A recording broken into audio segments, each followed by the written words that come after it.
Northwest Now is supported, in part, by viewers like you. Thank you.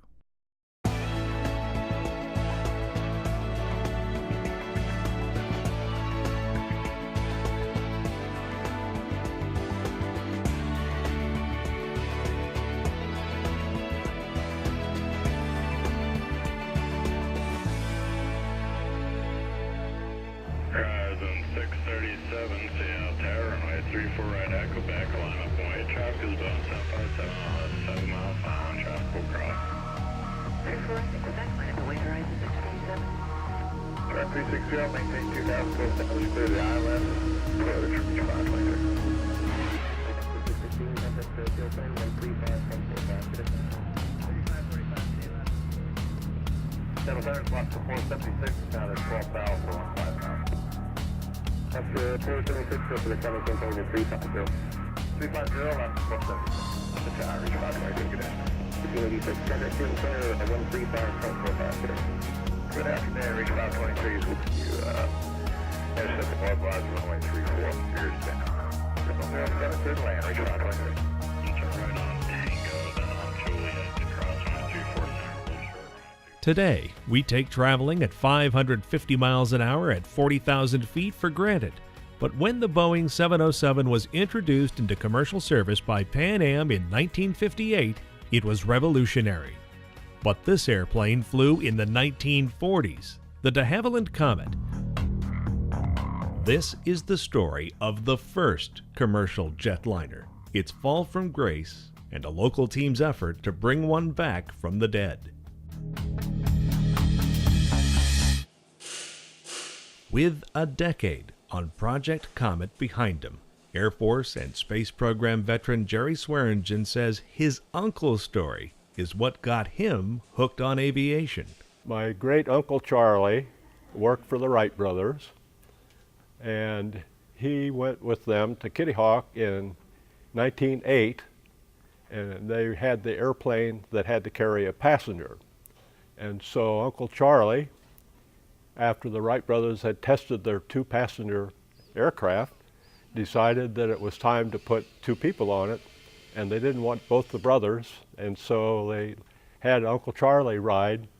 He made 4 to 6 flights with the Wright brothers.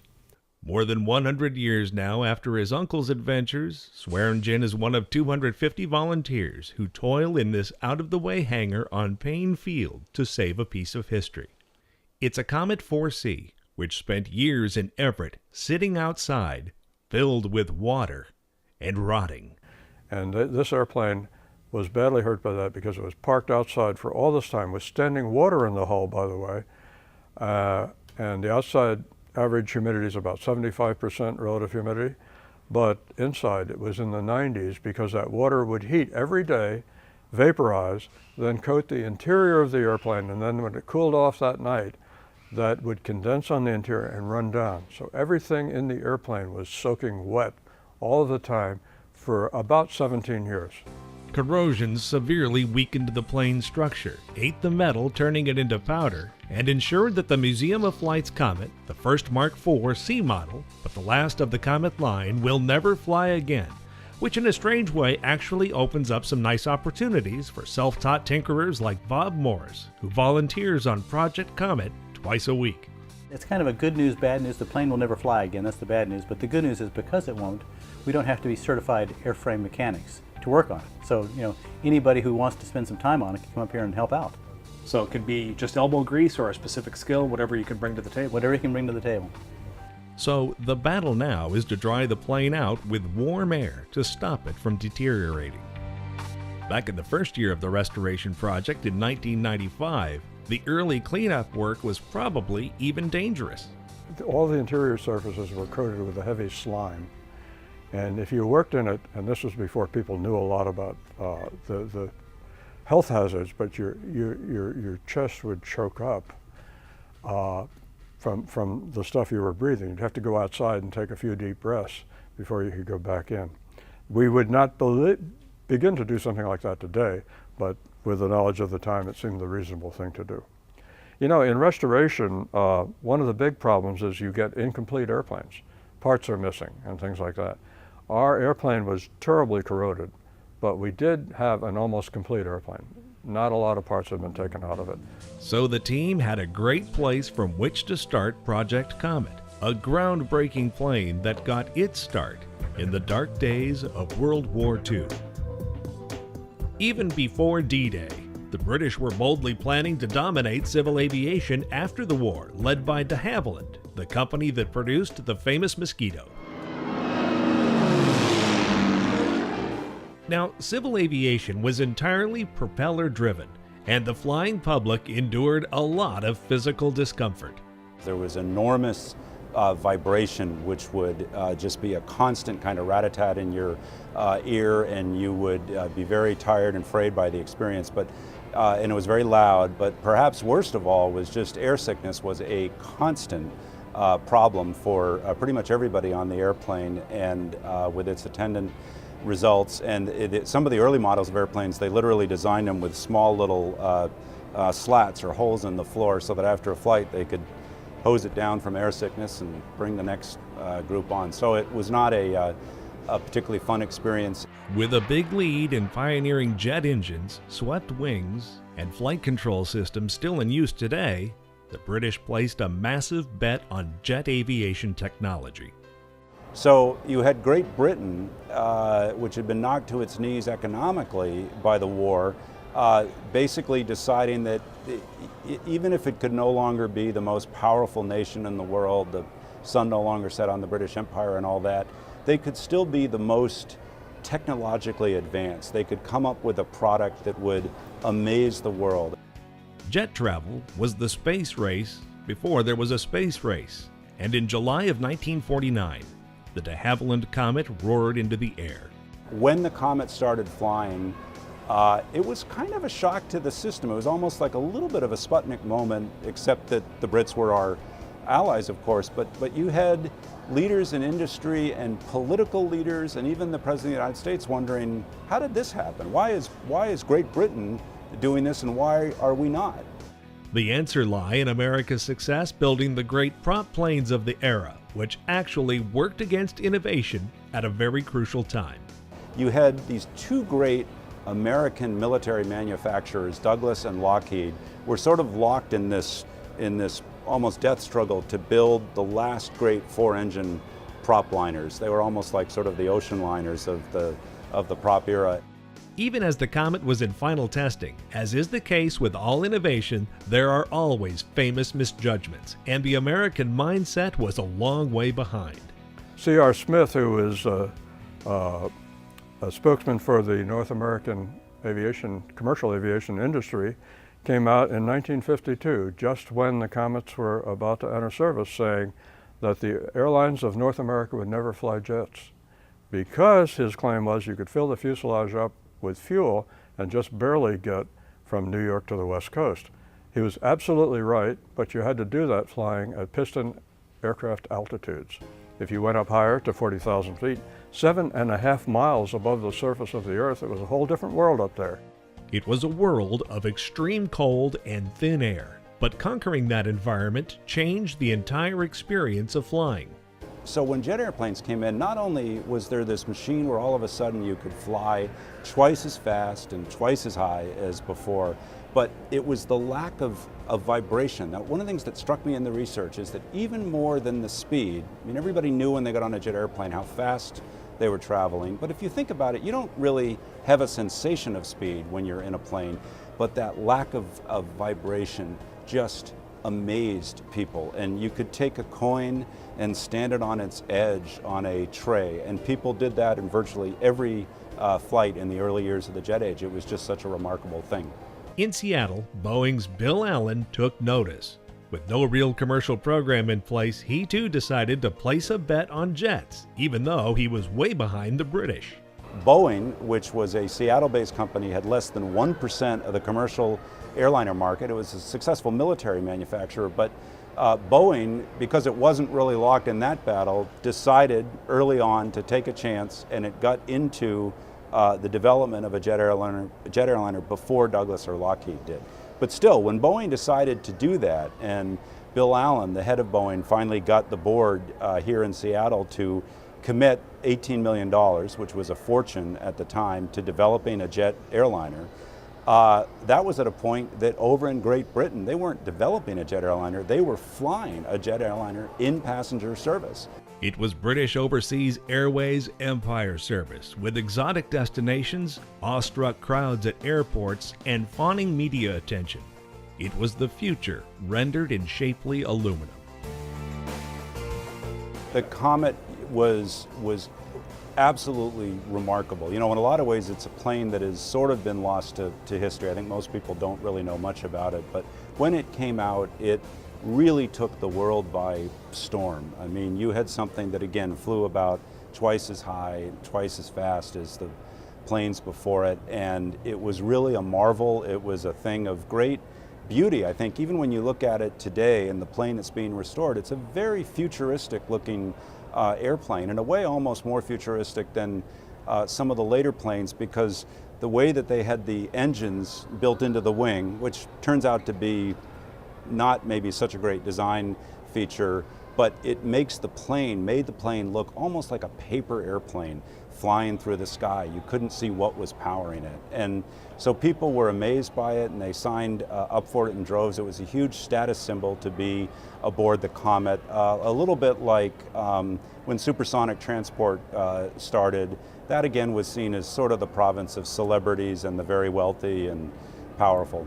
But no amount of wealth or power could stop the course of history, because there was going to be a terrible, fatal development. Project Comet's airplane is the first 4C model, flying Mexicana Airlines' Golden Aztec service from 1959 to 1970 between Mexico City and Los Angeles. The most popular model of the Comet was the 4C. Our particular airplane was the first 4C, and it was built as it was common in the practice in that time for a given airline, in this case Mexicana, and the whole interior is different from all the other Comets because it was one of the most colorful interiors that was ever put in a Comet. The Mexicans, I think, have this love affair with color, and it's a striking interior as Comets go. The Comet 4C was the pinnacle of de Havilland's foray into civil aviation.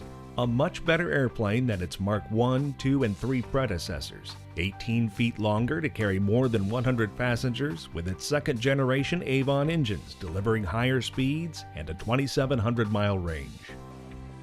For 17 years, restoration volunteers have come and gone, painstakingly restoring, refinishing, or in some cases remanufacturing every important part.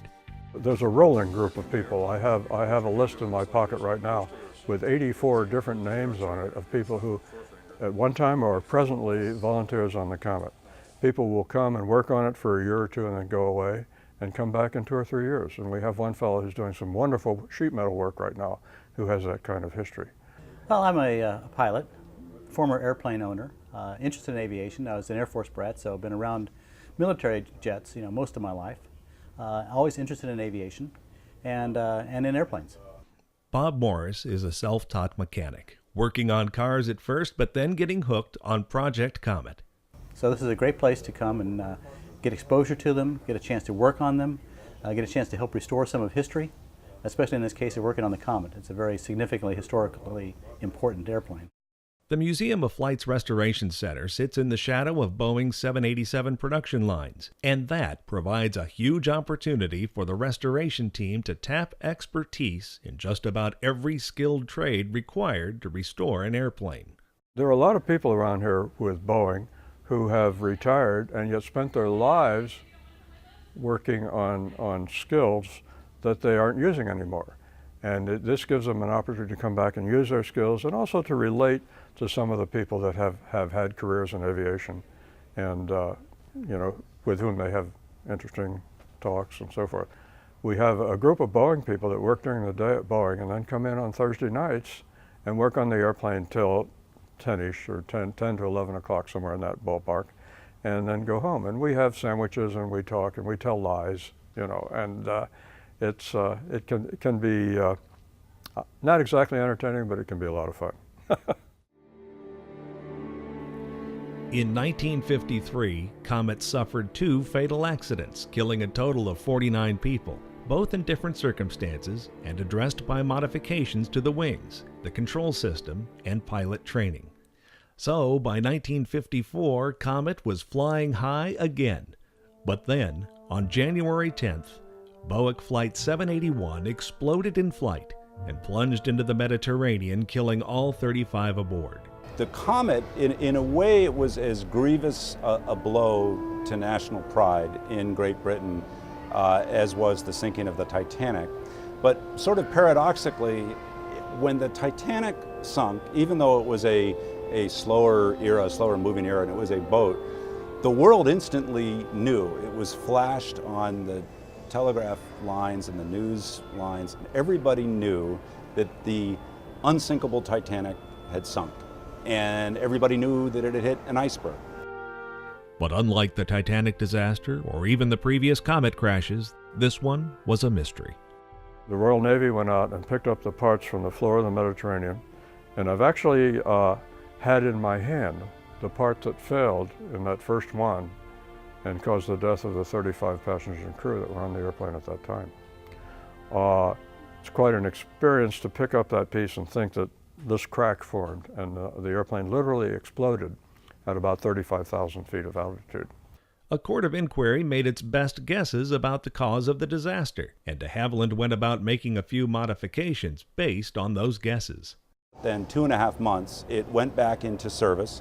BOAC, British Overseas Airways Corporation, made a great point of talking about how safe they felt it was. The head of the airline flew aboard it, and I think a lot of the people who had those tickets felt, well, if it's good enough for the flight crew, it should be good enough for me. Plus, I just want to get to where I'm going. So the plane sold out, and 16 days after it went into service, a third Comet, again taking off from Rome, this one headed for Cairo, rising in the sky, and when it hit a certain altitude, it just exploded instantly, catastrophically, totally killed everybody on board. The loss of South African Airways Flight 201 grounded the Comet again and launched one of the largest forensic engineering investigations ever conducted. This was the point at which the Brits conceded that the plane was tragically flawed.